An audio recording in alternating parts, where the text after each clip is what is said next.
Hello, good evening.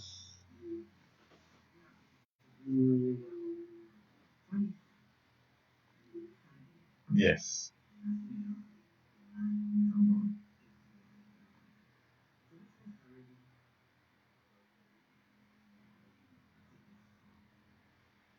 thank you very much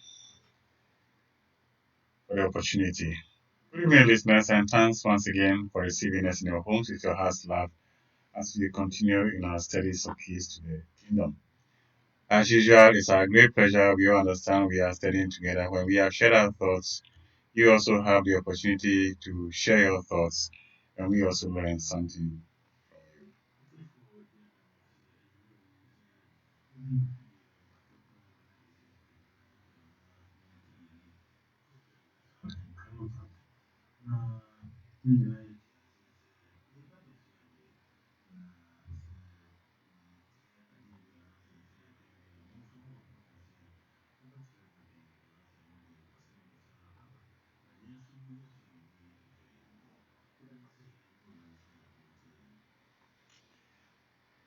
Listeners, last week we introduced a subject matter uh, of some economics of the world, some economic theories, particularly by Thomas Malthus, and what is being implemented in our microeconomics environment. And we wanted to understand what exactly has been said in the economic studies about population control.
And our context in this discussion is what exactly it is that is what this so called population control is really about.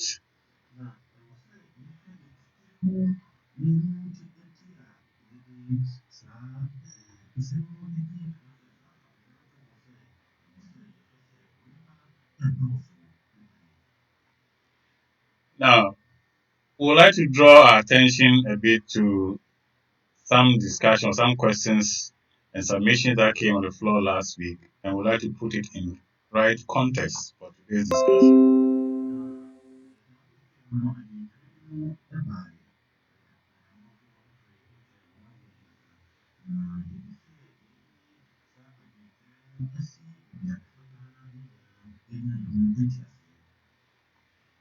Listeners, we are going to play another clip. In fact, this segment is a bit ahead of the series, but because of the submission last week, we feel that it is important to jump a few clips and play this and put our last week submissions in proper context.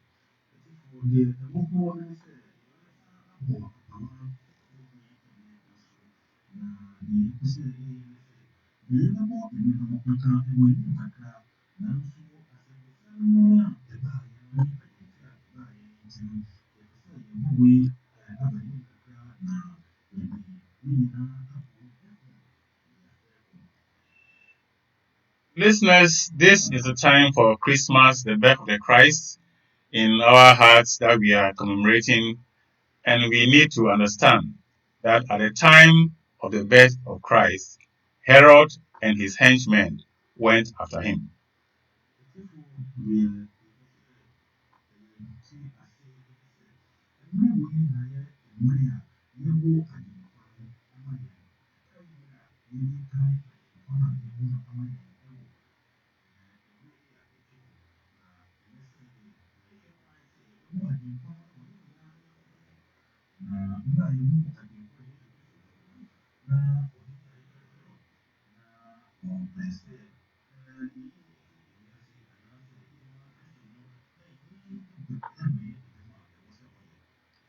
Today that we are commemorating the birth of the Christ in us again, let's bear in mind that Herod is still around.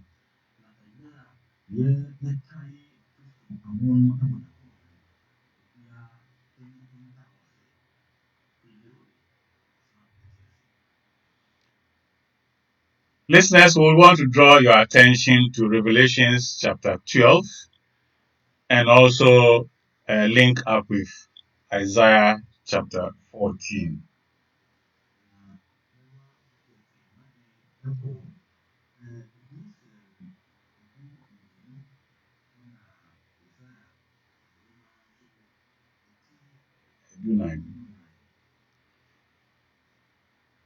I will take the text from Revelations 12.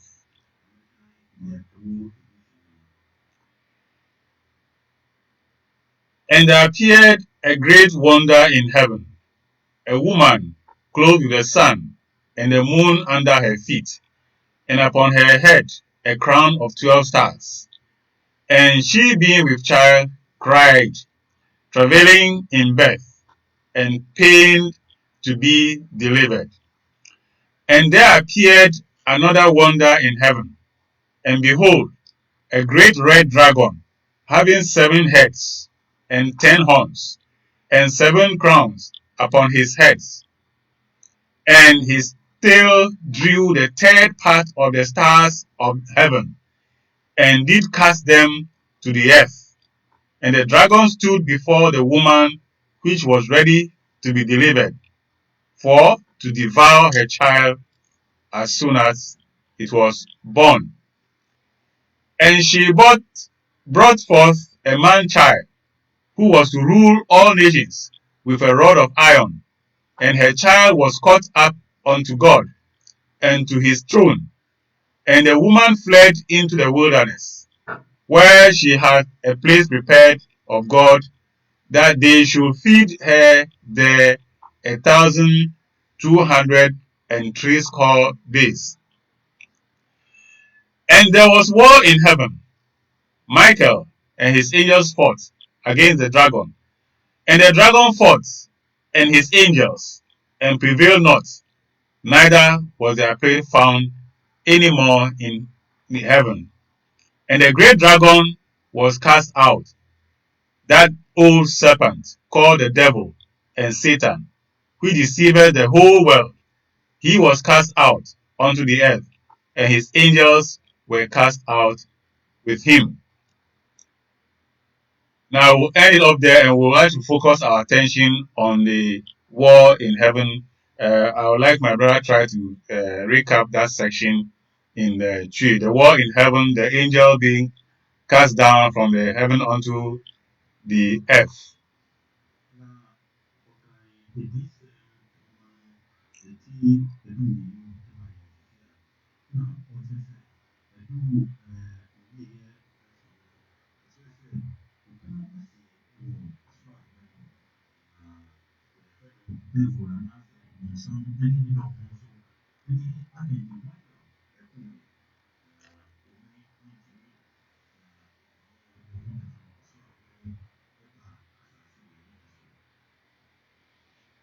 Now, we want to link you up quickly with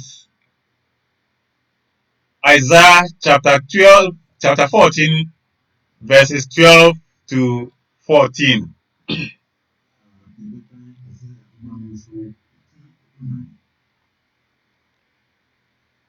Ti edu na nkyekyɛm edu mmienu ɛkɔpem edu nnan.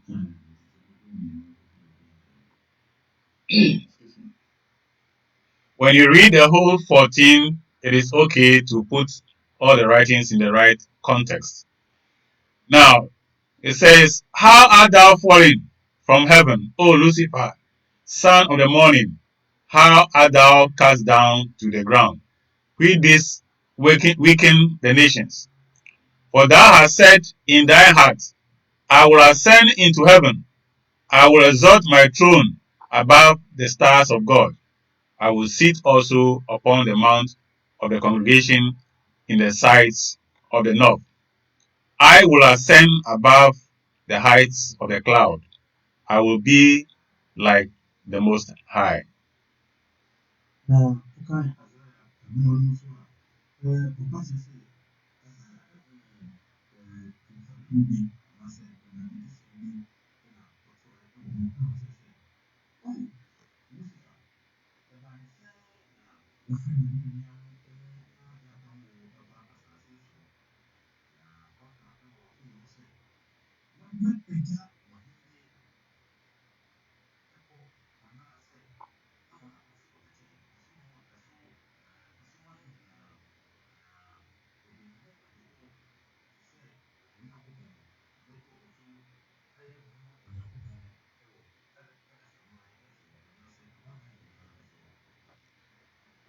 Now, the messenger Elizabeth the prophet wants us to understand that today, as we speak, the devil has come down to this earth as is recorded, and they have tried to put themselves in high places above the stars of God. And these stars of God are the sons and daughters of God in embodiment.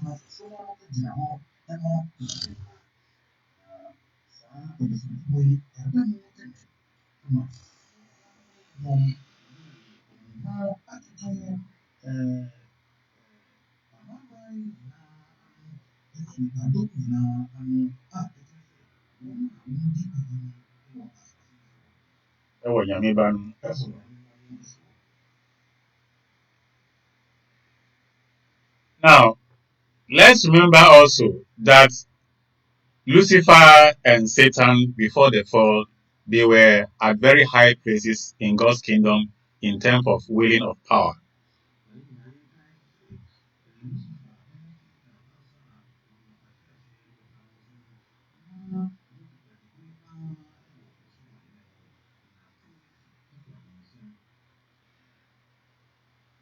Switching back, as we now we know they are on earth, and their play is to raise themselves over and above the sons and daughters of God.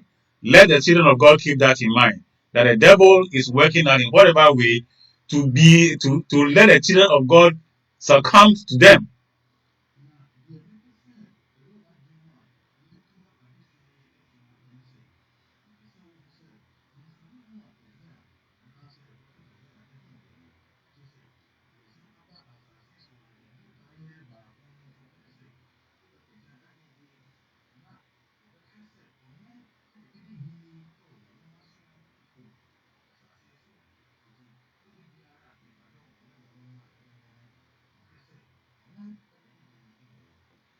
Now, let's switch back again to Revelation chapter 12 and look at verse 9, which says, "And the great dragon was cast out, that old serpent called the devil and Satan, which deceiveth the whole world. He was cast out into the earth, and his angels were cast out with him."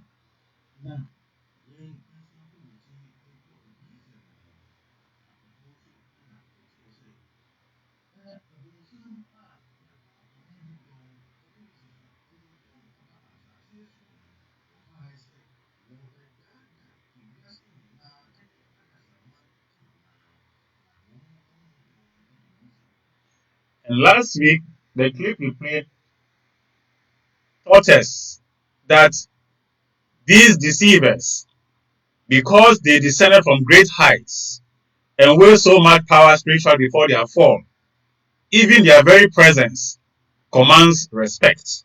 Whatever they say, it is as if they compel you to take it as if they have heard from God speaking to you.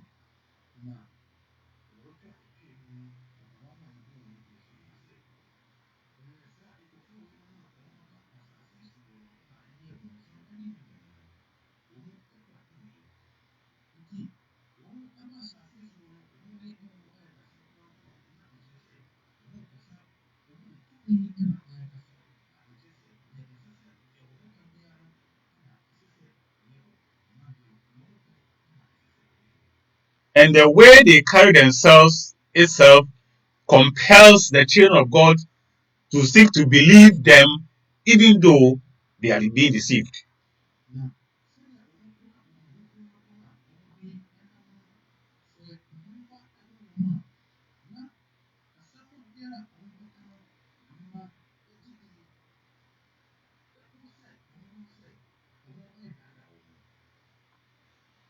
So we want in this message today to let us all understand that the devil on this earth is using deception in a whole lot of ways to get the children of God under their stronghold.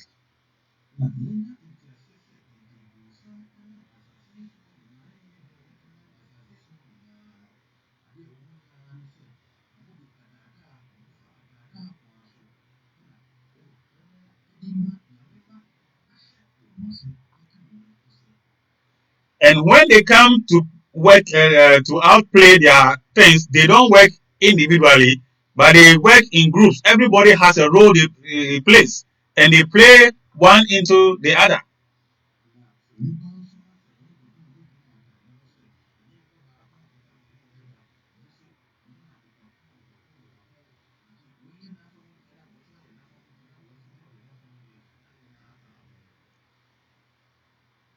And we are going to listen to a clip. And in that clip, I want listeners to pay very careful attention, and you see how such a phenomenon are played.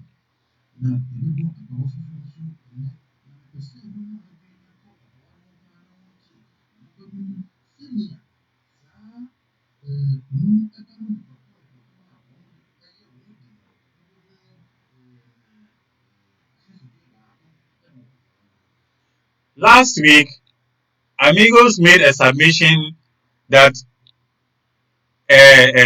why should people be giving birth to 7 and 11 and so forth and not taking care of them? And because of that, he is supporting, he is against that kind of thing, and probably thinking that because of that, population control is in place. Somebody give this also view to say, no, that is not the case anyway.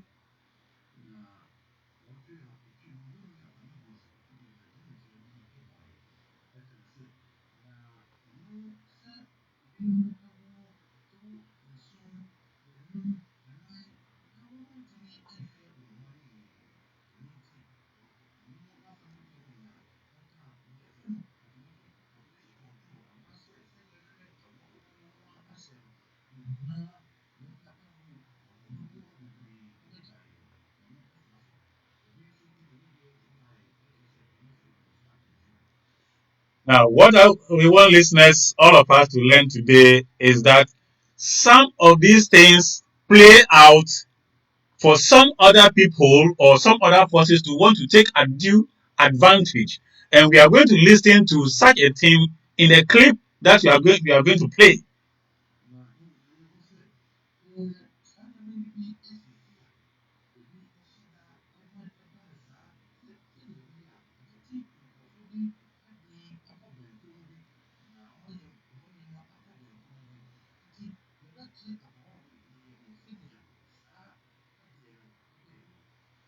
And what we are going to listen to is something that happened in a family. And as a result of what happened in the family, it ended up in a daughter developing hatred for men and continuing there from to champion birth control as a religion.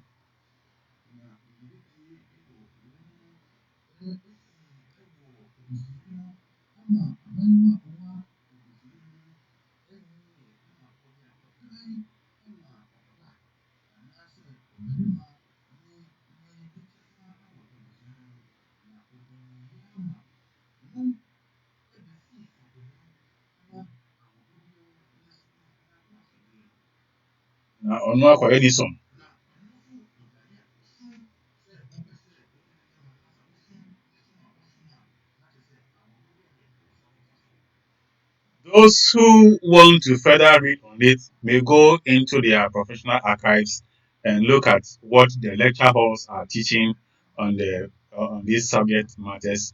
Names will be mentioned. You can go and read about it so that you go deep down and see that you are not just using the surface of the subject matter, but you are going to look at the core, the essence of that subject, because you are hearing the thing, but there's something hidden behind. There's a deception somewhere to target a certain uh, objective.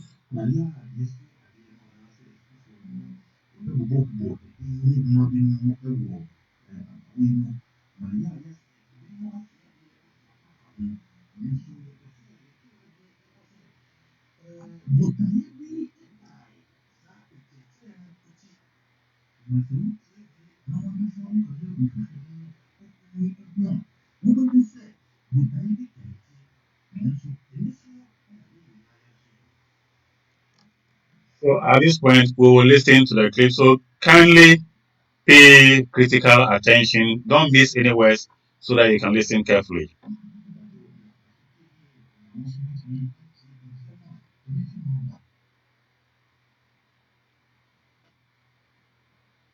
Margaret Sanger, Sanger. You're going to have a roster of names that must be brought to judgment until they and their works no longer can in any way interfere with life upon earth.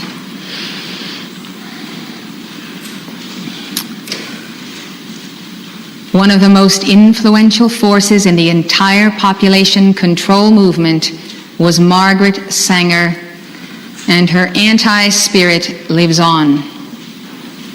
She was born Margaret Higgins on September 14, 1879, to immigrant Irish parents who settled in Corning, New York. Michael Higgins, her father, was the village socialist. One day he interrupted his daughter while she was on her knees praying, "Give us this day our daily bread." He cut in, "Why are you asking God for bread? Is God a baker?" And told her, "Always think things through for yourself, lass. Don't take anything for granted, even things that have been repeated for centuries. You will only grow up when you begin to think for yourself." Margaret's mother, Anne, became pregnant 18 times, suffered 7 miscarriages, and delivered 11 children. Each pregnancy made her tuberculosis worse. And yet, because Margaret's father considered it unmanly not to have sexual relations at least every Saturday night, Anne Higgins stayed pregnant almost constantly until she reached menopause. When Anne Higgins died, Margaret blamed her father for it. Once she told him Damn it, you killed my mother. She was only 49 when she died, but those 18 pregnancies didn't hurt you a bit. You'll live forever. Margaret married, took the name Sanger, and became a socialist. Circulating early in socialist circles, she was influenced by Havelock Ellis, the prophet of erotic sex and a eugenicist. The ideas of Malthus, revolutionary socialism, and the women's liberation movement, especially by Emma Goldman, who believed that violent deeds would make people noble and good. Margaret's cause became birth control. Once she told one of her lovers, "If you like my religion, birth control, we shall be friends." Because of her efforts, she became known as the father of birth control. I thought there must be some mistake. Father of birth control? This is the ultimate perversion of the feminine ray as it steps into the role of the fallen masculine ray. I would like to point out that the fallen ones embodying together for a specific purpose will assume various roles to achieve their ends. They are martyrs of the first water, and don't you forget that. So you look at the Father and the type that he is, arrogant in the face of the living Word, the Our Father given by Almighty God unto the Lord Jesus Christ, and he stands there clenching his fist and teaching his daughter to challenge the very Word incarnate. His role is very clear. He is the perversion, the ultimate perversion of the Father in the Holy Family. Then comes the Mother. She then is the sacrificial lamb in the piece. Obviously, to develop an extreme hatred for the male on the part of the daughter, she places herself on the altar to be sacrificed with these conditions that become now the battle cry of the daughter. So the daughter becomes the synthesis of the anti-father and the anti-mother. She's very mannish, and yet she is the defender of woman in the ultimate perversion of the feminine ray. She embodies the great whore, the Antichrist, the anti-God. They play their roles well, and they always create a polarity of sympathy. And that sympathy was in the situation of the mother's condition. In her biography of Margaret Sanger, Madeline Gray points out that there was really more to birth control than meets the eye. She writes, "In Glasgow, Margaret Sanger gave lectures on birth control, the problems of marriage, the hygiene of pregnancy, and the dangers of abortion. Following Havelock's advice, she had changed her public stance on abortion. She gave no more outcries about the right to destroy, only about the right to create or not create life." Herein lies a very important key as you study the psychology of the fallen ones. They know what they are after, but they are going to do it in the least offensive way. Abortion was way ahead of its time in popularity. But what was popular is the freedom of woman from the drudgery and the lot of being put upon by the husband and being perpetually pregnant. So birth control becomes her cause célèbre. She accomplishes the same ends, which is the limitation of the life of the downtrodden masses on the globe. So it doesn't matter what vernacular, what vocabulary is used. Use the one that best fits the situation and accomplish your purpose anyway. In order not to be overwhelmed by the Victorian morality of the day, Sanger had abandoned her campaign for abortion and put it under the new banner of birth control. And what did birth control mean? Quote, "More children from the fit and less children from the unfit," wrote Sanger in 1919. That is the chief issue of birth control. Sanger's eugenic aims are not nearly so well known today as is her militant socialism. The supporters of Sanger and the movement of abortion today do not want it known that this was the real purpose behind the entire affair. More children from the power elite, less children from the masses.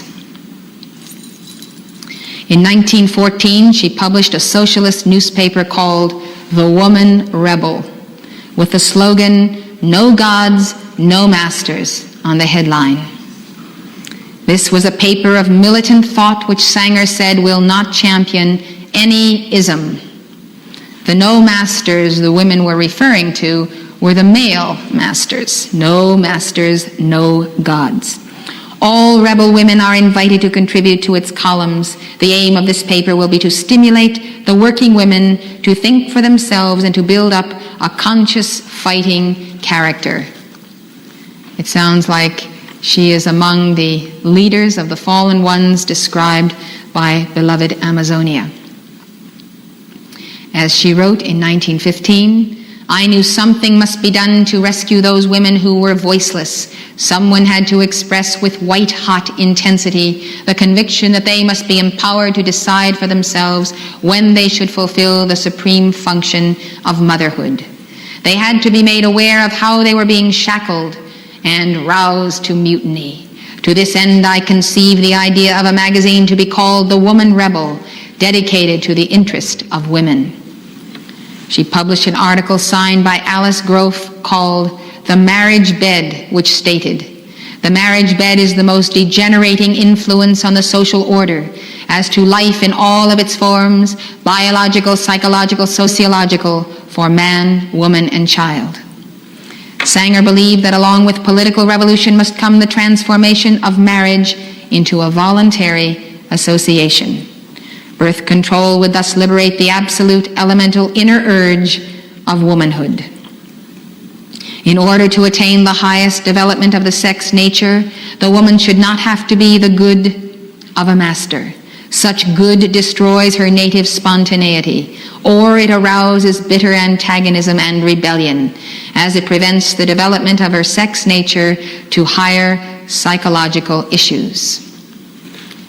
Marriage, then, as a voluntary association, is easily what we are having today, which is no marriage at all. When marriage vows are not taken, when there is a free association, come and go as you please.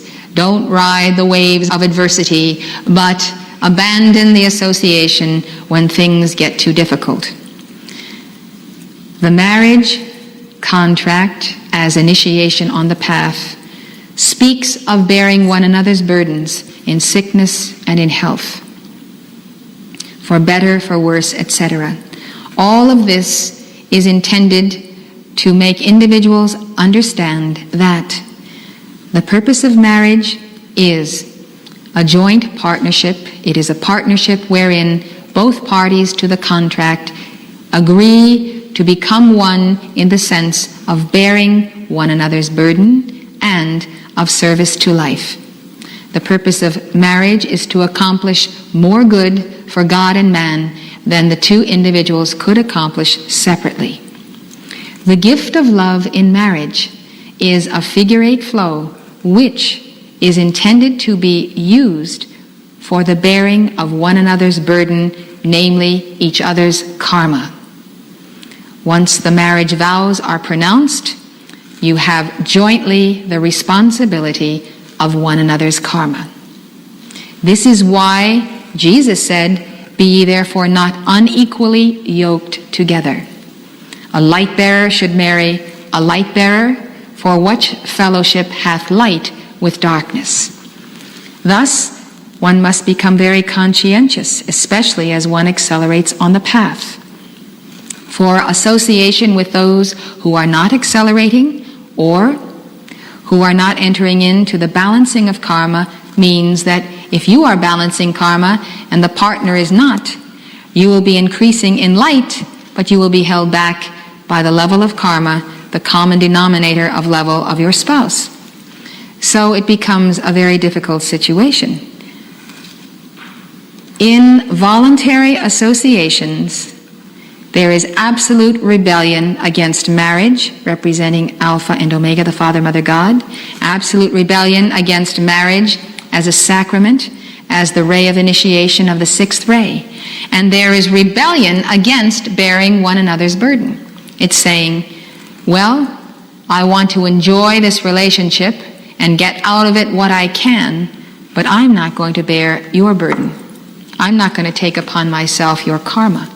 And if times get rough, maybe you'll see me, maybe you won't. There is a tremendous amount of insecurity in this, quote, voluntary association. It's a deep psychological insecurity that any moment, any hour, the relationship stops and lives are fragmented and people go on mating with others almost as though they were animals, even though we know animals actually have loyalty to their spouses. Many of the species do. We were told when we got our swans that they marry for life. Swans get married and they stay married, and they have little swans every year, and they're very devoted to one another. Therefore, it was a great tragedy when one of our swans passed on. One of our females was killed by a rock, thrown by we know not whom. And so the other half of that partnership was left a widower. And it was very difficult to bring in another female swan that would not then be attacked by the three remaining. We had two pairs. So it's amazing to see this, but it is not only in swans. There is tremendous loyalty because they manifest the flames, the twin flames of Alpha and Omega. So this entire question of the, quote, voluntary association, the absence of protection of the exchange of the sacred fire in so-called free sex means that there is not the hallowed circle of the benediction of Almighty God upon the relationship.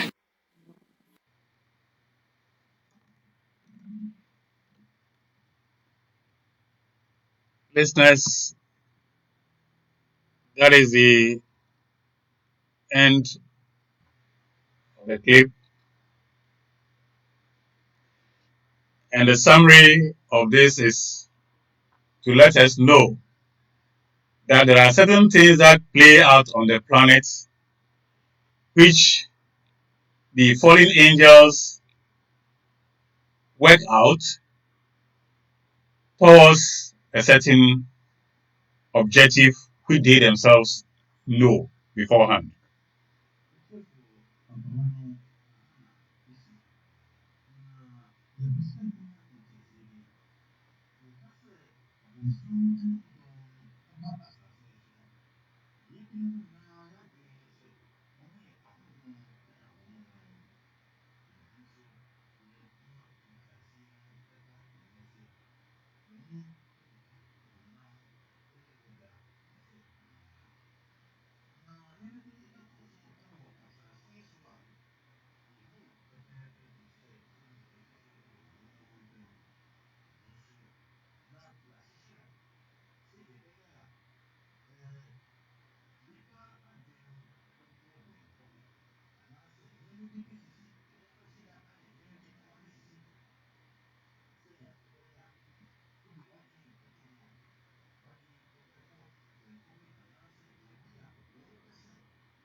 If you don't look at it carefully in that way, then you see the scene as if it is justified. A man marries a woman, and the man says, I am a man and I must display it by having sex with my wife every blessed Saturday. And he does this continually. And the wife is getting pregnant and perpetually getting pregnant, some of them getting spoiled. Out of 18 pregnancies, 11 children out of that. And that is the situation the woman went through. But the message is telling us that the woman, the man, and the daughter who was praying, and the father shouted, why are you praying? Give her this daily bread. All of them form players in this scheme towards a certain agenda.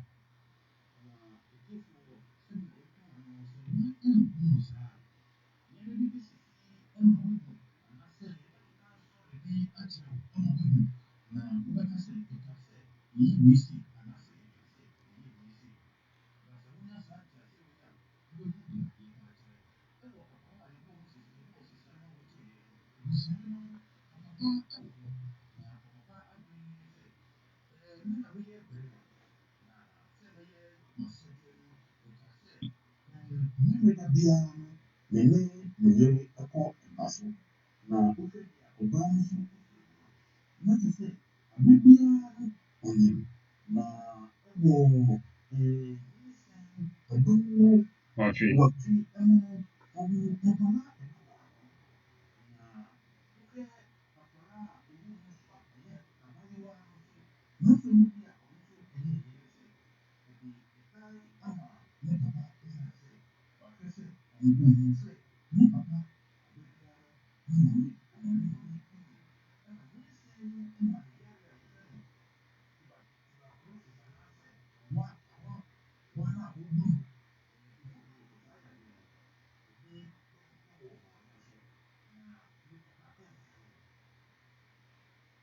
So as all this were going on, in the first instance, the man tried to take the daughter's mind away from God when he was reciting the Lord's Prayer to let her know that she doesn't need to rely on any God anywhere. She must rely on her own.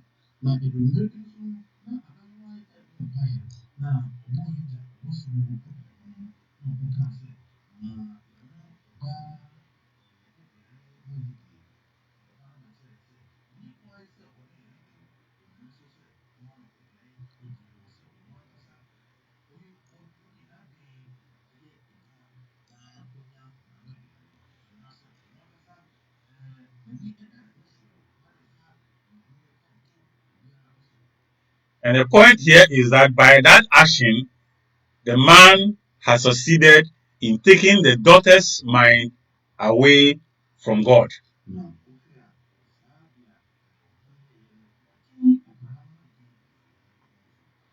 And whilst the mother was also getting continuously pregnant and sick throughout the period, that also has created a situation where a hatred for man has been built in the daughter for the man, the father.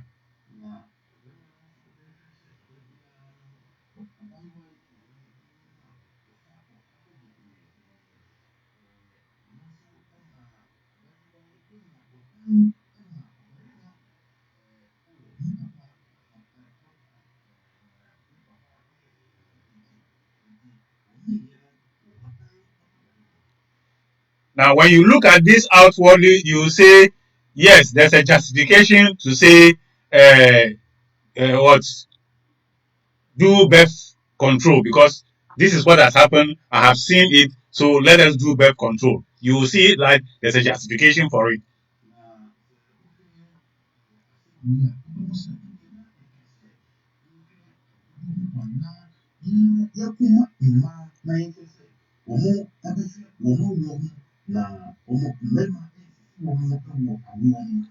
And we therefore need to understand that when Herod sent out for the firstborn to be killed, he was actually targeting a particular person.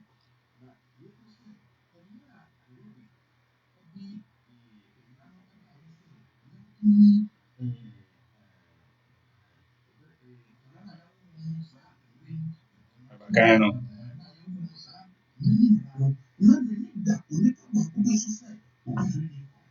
So all this that is outplaying in this story that we have just told, there is a target to be worked on or to be caught in all this scenario.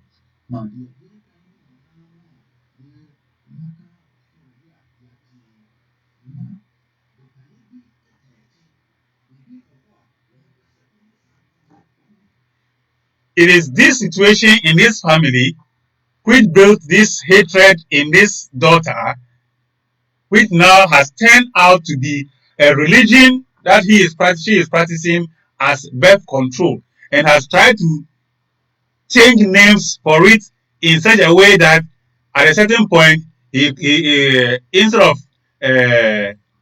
the birth control, he says our abortion, it now calls it the right to create or not to create.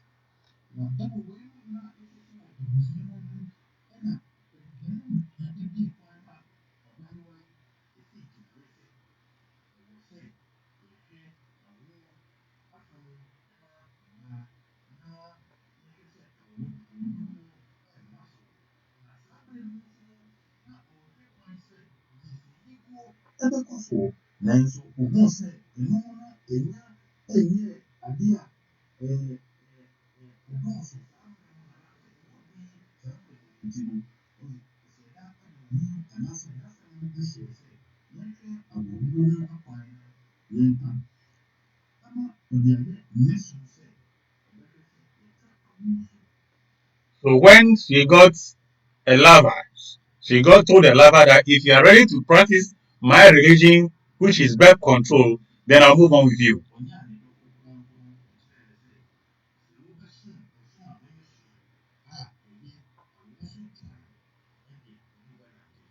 Now she went further on to speak against the marriage bed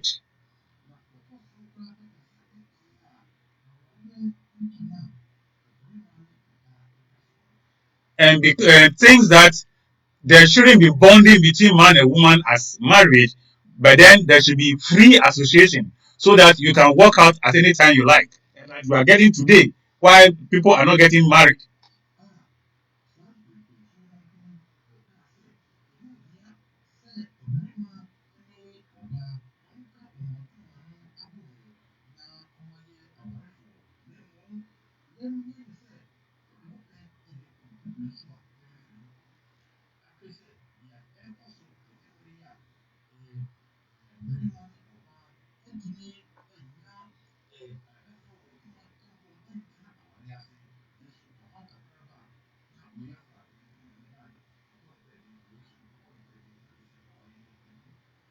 So all we trying to point out here today is that the fallen ones or the evil ones, they plan their thing, they know what they want to achieve, and they will create a very acceptable scenario which they will use to pull crowds behind them. 99% may be correct, but the 1% bad is sufficient for them. They will do their things without creating any antagonism.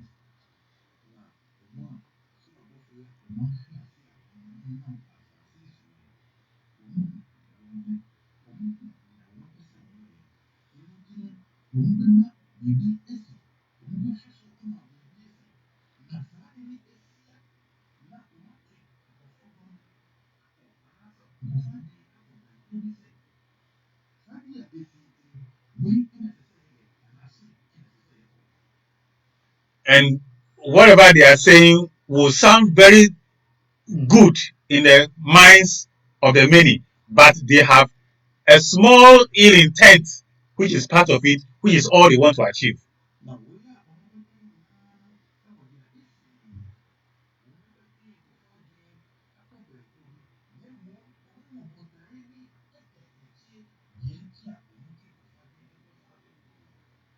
And as we want to underline, they will want to act in a way that you don't fight them.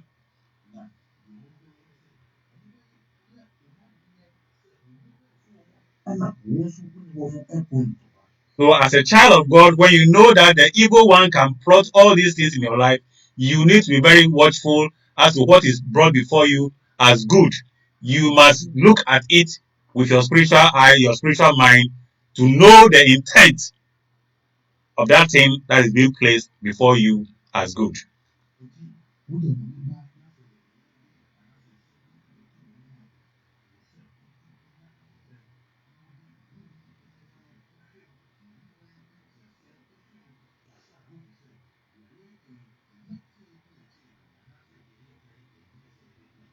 So, simply put, in summary, the devil plays out his cards in such a way that he tries to convince the people of God that what he is suggesting is good, but He's not exposing the reality for you to see.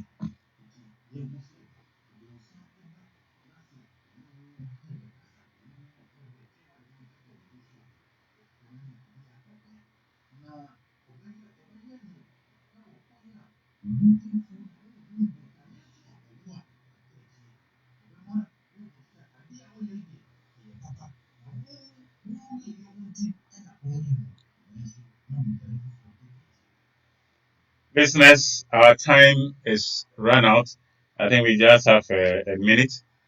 So we will leave that 1 minute for a quick call and then we will run it off.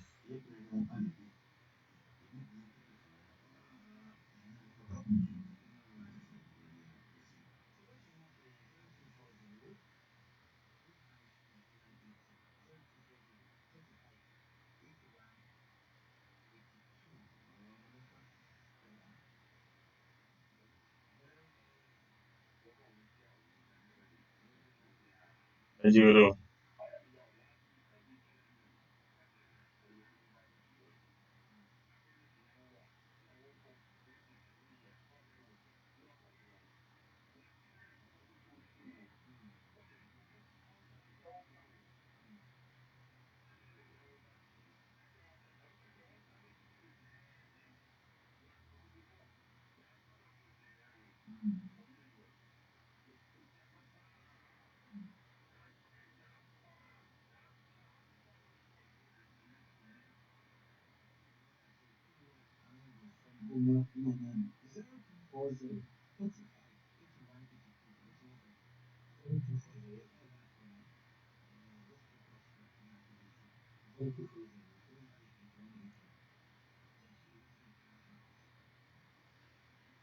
Yeah.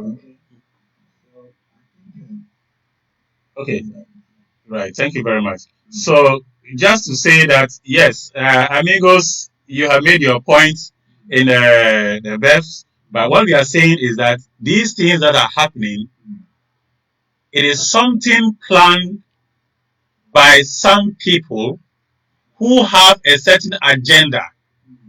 Just like the family who married, the family who in this where this thing is occurring, the people who are playing in these things are the fallen angels. So whatever they are doing because even the woman who is getting the pregnancy is like she has given herself up as a sacrifice to be used to play out that thing because it will eventually lead to people buying the idea that there must be control.